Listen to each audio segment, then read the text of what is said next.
बहुत कम लोग जानते हैं कि गुमशुदा बलोचों की बाजियाबी का मुतालिबा पूरा ना होने पर इमरान खान की हुकूमत छोड़ने वाले सरदार अख्तर मेंगल के बड़े भाई सरदार असदुल्ला मेंगल भी 44 बरस पहले खुफिया एजेंसियों के हाथों गायब कर दिए गए थे और आज तक घर वापस नहीं लौटे।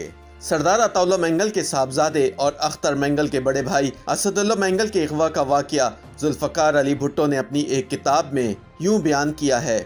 असदुल्ला मेंगल की कार बलख्श शेर मज़ारी के घर से थोड़े फासले पर पाई गई, जो बुरी तरह तबाह हो चुकी थी। जब कार को खोला गया तो अगली नशिस्त पर खून के धब्बे थे, लेकिन असदुल्ला और उसका दोस्त दोनों ही गायब थे। वो लापता हो चुके थे। भुट्टो ने अपनी किताब अफवाहें और हकीकत में ये वाक़या बयान किया है, जिसे अल्ताफ़ अहमद कुरैशी ने मुरतब किया है। लापता होने के वक्त असदुल्ला मेंगल की उम्र सिर्फ 19 बरस थी और वो कराची में नेशनल कॉलेज में ज़ेर तालीम थे। असद मेंगल को सियासी बुनियादों पर बलूचिस्तान का पहला जबरी लापता नौजवान करार दिया जाता है।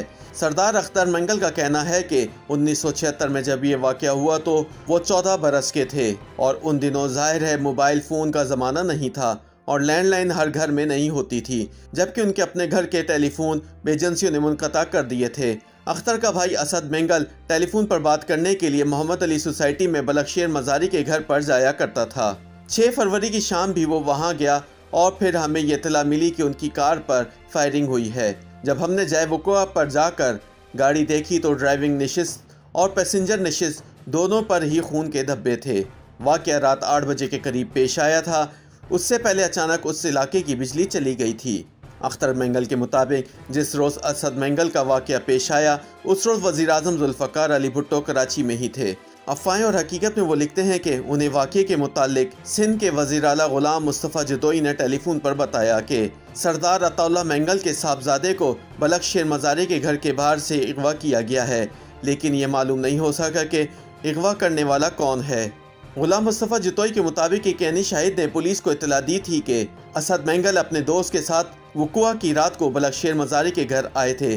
कुछ ही देर बाद दोनों बाहर निकले और अपनी कार में सवार होकर जाने लगे, लेकिन जो ही घर का दरवाज़ा बंद हुआ गोलियां चलने की आवाज़ आई। जुल्फ़कार अली भुट्टो की किताब के मुताबिक उन्होंने फ़ौज के सरबराह जनरल टिक्का खान से इस बाबत पूछा तो उन्होंने बताया कि बलूचिस्तान की फ़ौजी कमान का कहना है कि असदुल्ला और उसके साथी को सूबे में होने वाली शरंगेज़ी ख़त्म करने के लिए मालूमात के हुसूल के लिए गिरफ़्तार करने का मनसूबा बना था। फ़ौज का ख्याल था कि इस मकसद के लिए दोनों को गिरफ़्तार करना बेहद ज़रूरी था। जनरल टिक्का खान ने वज़ीर-ए-आज़म को बताया कि फ़ौज को उनके कराची में क़याम के बारे में इल्म था। टिक्का खान ने कहा कि ज़ाहिरी तौर पर वैसा ही हुआ जैसा मंसूबा तैयार किया गया था, लेकिन फिर कुछ गलत हो गया। फ़ौज का ख्याल था कि जब असद की कार बलख्श शेर मज़ारी के घर से निकलेगी तो ज़रा आगे जाकर उसे SSG कमांडो की टीम अपनी गाड़ी उसके आगे लाकर रोक लेगी और उन्हें अपनी कार में डालकर कोयटा पहुंचा दिया जाएगा, जहां उनसे पूछगछ की जाएगी। ताहम फ़ौज ये नहीं सोच पाई कि असदुल्ला और उनके साथी मुसल्लह होंगे।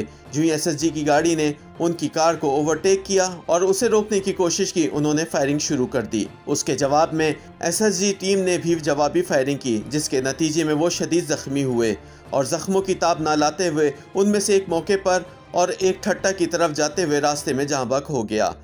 चुनाचे जुर्म छुपाने के लिए SSG ने उन्हें कोयटा जाने वाले रास्ते में कहीं रात के अंधेरे में दफन करने का फैसला किया।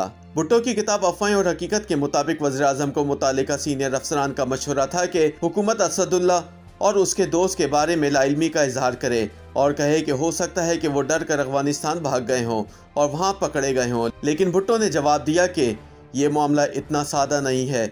उनकी खाली कार मिल चुकी है जिसमें खून के धब्बे हैं। लोग अंदाज़ा लगा लेंगे कि क्या हुआ था और अवाम कभी इस बात पर यकीन नहीं करेंगे कि मकतूलीन खुद अफ़गानिस्तान चले गए थे या उन्हें ज़बरदस्ती भेजा गया था। जिस रोज़ ये वाक़या हुआ तो जनरल ज़ियाउल हक के आर्मी चीफ बनने का नोटिफिकेशन भी जारी हो चुका था।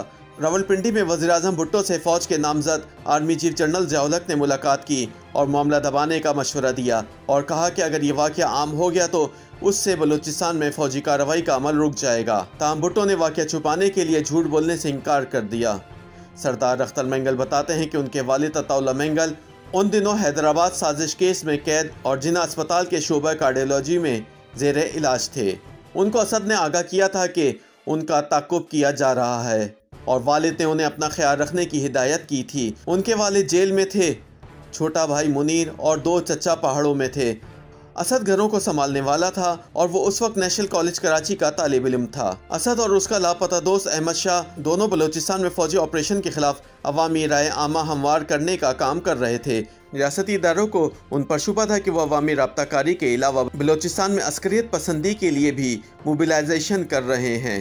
इस वाक़े के कुछ ही अरसे बाद जनरल जियाउल-हक ने भुट्टो की हुकूमत का तख्ता उलट कर मुल्क में मार्शल लॉ नाफिज कर दिया। बेटे की बाजियाबी में नाकामी के 1 बरस बाद अताउल्लाह मेंगल लंदन चले गए। लंदन में अताउल्लाह मेंगल ने सिंधी और बलोच कौम परस्तों पर मुश्तमिल वर्ल्ड बलोच ऑर्गेनाइजेशन कायम की।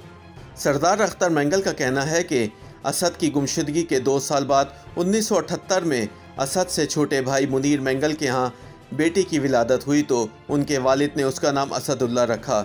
वो कहते हैं उन्हें उम्मीद थी कि असद जिंदा होगा और एकदम वापस आ जाएगा, लेकिन जब उनके भतीजे का नाम वालिद ने असदुल्ला रखा तो उन्हें भी ये तस्लीम करना पड़ा कि अब उनके भाई नहीं रहे। सरदार अख्तर मेंगल बताते हैं कि ISI के साबिक सरबराह जनरल हमीद गुल ने एयरवे पर उनके साथ एक प्रोग्राम में एतराफ़ किया था कि वो असद को ज़ख्मी हालत में मुजफ्फराबाद कश्मीर में जलाली कैंप लाए थे और बाद तशद्दुद में उसकी मौत वाक़या हो गई थी। अख्तर मेंगल अपने वालिद अताउल्लाह मेंगल की जनरल जियाउल-हक से मुलाकात का जिक्र करते हुए बताते हैं कि जब वो इलाज के लिए लंदन जा रहे थे तो जनरल जियाउल-हक ने उनसे मुलाकात की और तसल्ली दी कि आप इलाज करा कर आएँ, हम जब तक आपके बेटे की मालूमात ले लेंगे। वालिद ने उन्हें कहा कि जिस नौयत का वाक़या हुआ उसमें आप मुझे ये बावर कराना चाहेंगे कि मेरा बच्चा अभी तक ज़िंदा है? ये हो ही नहीं सकता, चूँकि निशाना लगाकर उसके सर पर फायर किए गए, लिहाजा मुझे झूठी तसल्ली ना दें। मुझे यकीन हो चुका है कि अब वो नहीं रहा। जनरल जियाउल-हक की तैयारा हादसे में मौत और पाकिस्तान में जमहूरियत की बहाली के बाद अताउल्लाह मेंगल पाकिस्तान वापस आ गए, लेकिन उन्होंने अमली सियासत से किनारा कशी इख्तियार की और अपनी सियासी विरासत अपने बच्चों के हवाले कर दी।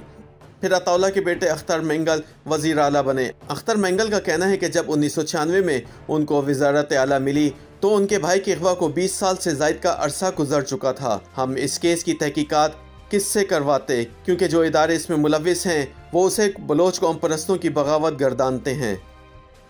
YouTube पर गूगली न्यूज देखने के लिए youtube.com की सर्च बार में गूगली न्यूज TV टाइप करें। गूगली न्यूज के पेज पर सुर्ख रंग के सब्सक्रिप्शन वाले बटन पर क्लिक करना ना भूलिए। YouTube पेज पर अपलोड होने वाली वीडियोस से बाखबर रहने के लिए बेल आइकन पर क्लिक कीजिए। आपको हर नई वीडियो के बारे में नोटिफिकेशन मौसूल हो जाएगा।